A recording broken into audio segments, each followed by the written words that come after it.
Kalau kita kata bahwa bendera bulan bintang ini sebenarnya pernah digunakan oleh kelompok yang memisahkan diri dari NKRI. Mungkin kan sudah tahu.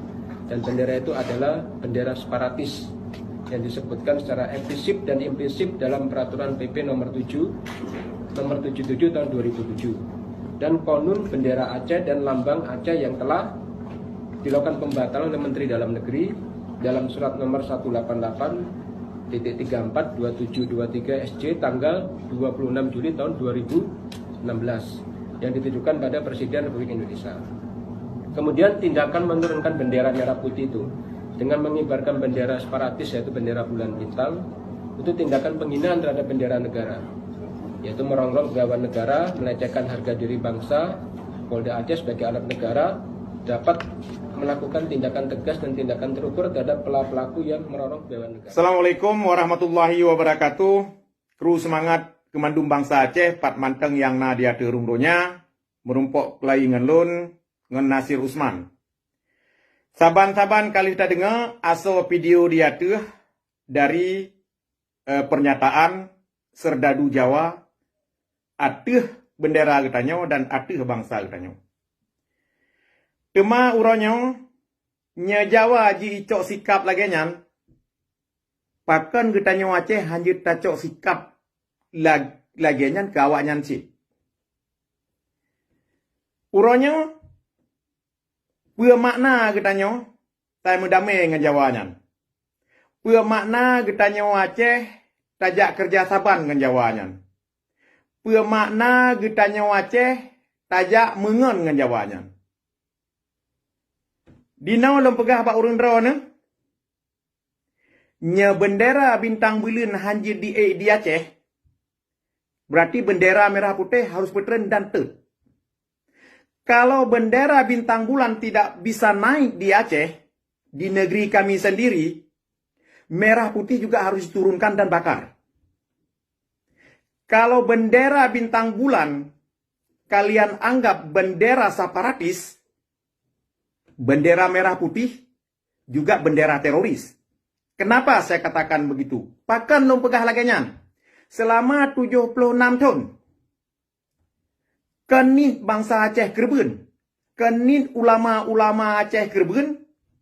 Dimiuk bendera merah putih. Maka darinya, uronyo bangsa Aceh harus cok sikap. Ngan Jawanyan hana tak menjanjinya, tak menjanji je. Ngan Jawanyan hana pelai tajak kerja saban. Ngan Jawanyan hana pelai tak mengkengken. Jawanyan penjajah. Pua mantang yang hana muntung awaknya hana kan dibi ke katanya. Nyo kali tak alami selama 76 tahun. Dan nyo kali tak alami selama 16 tahun. Uronyo bangsa Aceh kaji cok sikap. So mantang bangsa Aceh. Yang mantang mestia ke perjuangan Indatu. Yang mantang mestia ke perjuangan almarhum Tengku Hasan Muhammad Ditiro. Musabah. Dan cok sikap. Pakiban perkara Acehnya harus tak bersau. Acehnya tak bersau secara diplomasi atau angan perang. Sebabnya hana play tak biar le. Menancit urang draw ni yang kan duduk dalam struktur Indonesia. Yang na di Aceh. Ataupun yang kai kira musnayan. Kaji netran kedai. Kaji nepiau kedai. Hana makna tapu-tapu urang draw ni nan. Baik gara-gara gaji bacut. Nanggro nupu belawak bangsa nupu pengu. Baik sampai ketanya ipegat lamit le Jawa. Di tanah draw, di nanggro draw tu. Jawanya kan ketanya yang dimuhut.